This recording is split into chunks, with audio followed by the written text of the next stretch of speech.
Books! Let's talk about books. Hey, welcome back to my channel. I'm the Lit Wizard. I like literature, I think it's lit, and I'm a wizard, and today I want to go over all of the books that I've read so far this year. I guess if I'm being honest, it's the only books I've read this year because I've only read 8, but they were a solid 8 books, and there isn't one on this list that I'm not looking forward to talking to you about. Let's kick it off with one that I've already mentioned on my channel, and that's the very first book that I read this year, The Lonesome Dove by Larry McMurtry.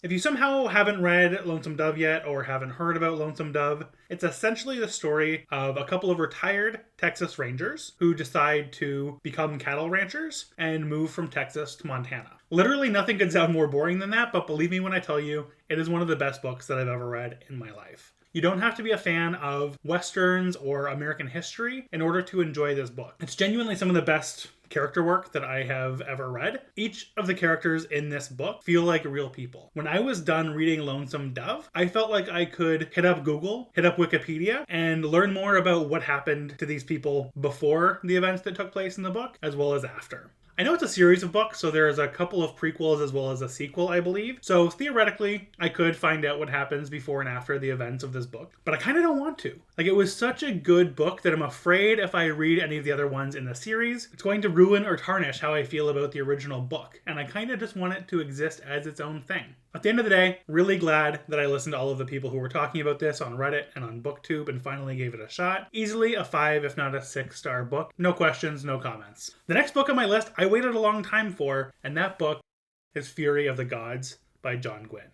This is the third and final book in the Bloodsworn trilogy, and I was so excited to see how it would finally end. All of the storylines were just perfectly tied up in a way that made sense and couldn't have been more satisfying. At the end of the day, I rated this one 4 stars. There were a few things that I still found to be a little bit annoying with this book and with this trilogy. If you read it, you might know what I'm talking about, but it's the constant use of the italics for the different words in the Viking language. You can flip to pretty much any page in the book and find an italicized word that you learned 3 books ago. I really wish he would have taught us the words in the first book, maybe given us a refresher in the second and third book, and then just allowed people to reference the glossary if they needed a reminder, without having to italicize and remind you every single time that word came up. We know we're reading a book about Vikings. That being said, the world building is some of the best that I've ever seen. Just the visuals from the cities that are built out of the bones of gods. And it's got one of the best, most badass female characters that I have ever read. This year I also took my first ever trip to the UK,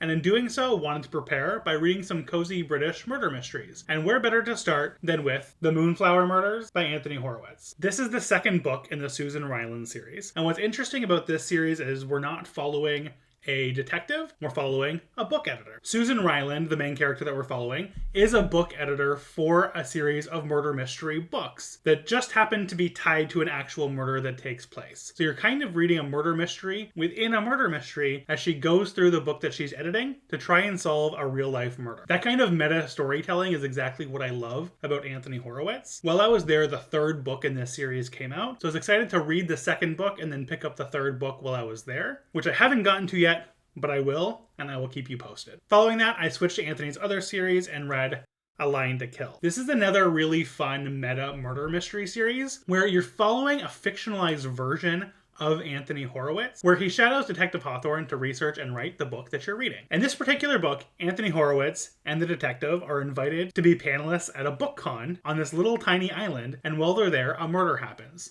Obviously. From there, we're following Anthony and Hawthorne as they try and figure out the case, and we try and figure it out along with them. It's a pretty short, fun read, and I gave that book 4 stars. Next, changing it up a little bit, I picked up another book while I was there called The Hotel Avocado by Bob Mortimer. When I picked this up, I didn't realize it was the second book in the series, so I still have to go back and read the first one. But it stands on its own enough that I was able to read it and understand everything that was going on perfectly fine. This is a bit of a thriller, bit of a murder mystery, bit literary fiction, and a bit of a comedy. We're following Bob, whose girlfriend owns the Hotel Avocado. She inherited it from her dad, is trying to basically rebrand it, give it new life, and make like a cute little boutique hotel in the area that she's living in. Bob gets tied up with some bad actors as a result of what happens in the first book, and we're basically tagging along as Bob, his girlfriend, and his quirky neighbor try and figure out what's going on. The sense of humor in this book is top tier. Bob Mortimer is a pretty well-known British comedian. If you watch any sort of British panel shows, I'm sure you've seen him around. So while the book isn't anything groundbreaking, it's super fun to read. Next, we have more of a quintessential British cozy murder mystery, and that's A Case of Mice and Murder by Sally Smith. This one's a little bit different. It takes place in London-ish. Where it actually takes place is a part of London called the Inner Temple. And the Inner Temple, which I learned from reading this book, is kind of like the Vatican in that it exists as its own kind of thing. So it has its own government and laws and regulations that exist outside of the city of London. So that means when a murder actually takes place there, they're kind of on their own to figure it out and solve the case. What they end up doing is having one of their own barristers or lawyers who live within the Inner Temple take the case on and try and figure out what's going on. At the same time, he's trying to figure out who the mystery author is of a children's book that's gone kind of viral for the early 1900s that takes place in the Inner Temple. It's not as twisty or turny as the other ones that I was reading, so it took me a little bit longer to get through this one. Most of the book I would have called 3 stars, but the ending changed my mind and I ended up giving it 3.5. The last book that I picked up while I was in London, because I just happened to be there when the book came out, was The Devils by Joe Abercrombie. Now, I've mentioned this before. This is my first ever Joe Abercrombie book. And I know that's insane. I should have already read the first Law series, but I haven't. The Blade itself is on my TBR, and I will get to it sooner rather than later. But I had so much fun with this book. This book was 5 stars right out of the gate for me and stayed there the entire way through. It's action sequence after action sequence. Every single character is really witty and fun, but has their own personality. You're essentially following a vampire, a magician, a werewolf, an elf, an immortal knight, and a monk as they travel across this fictionalized version of Europe to put an unlikely princess on the serpent throne of Troy at the request of Her Holiness the Pope. I found some of the twists and turns in this book to be a little bit predictable, but some of them took me completely by surprise. I would say the only gripe that I have with this book is that every single character has their own catchphrase, and they say their catchphrases so often that if you took a shot every time one was said, you'd have alcohol poisoning by the middle of the book. That didn't change my rating though. Cannot wait to see what comes next in this series. I think it's a trilogy with multiple standalone books that each kind of tie themselves together. While they're on their journey across Europe, you come across some background action that's happening, and I'm hoping we dive more into those and get to see more of them in the following books. Now the most recent book that I've read. I avoided this book for a long time.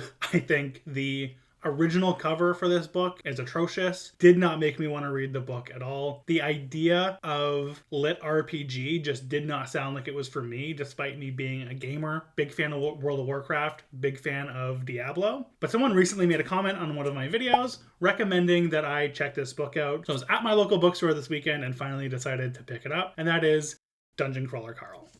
I started reading this book as soon as I put down The Devils. I was like, all right, I've got it. I'll read a few pages. I'll see if I'm interested in it at all. And before I knew it, it was 2 a.m. I was 200 pages into this book and I couldn't put it down. I enjoyed that book so much that as soon as I finished it, I went right back to my local bookstore. I picked up book 2. I'm almost halfway through, which means I'll probably finish it today. So it's a good thing while I was there, I also picked up book 3.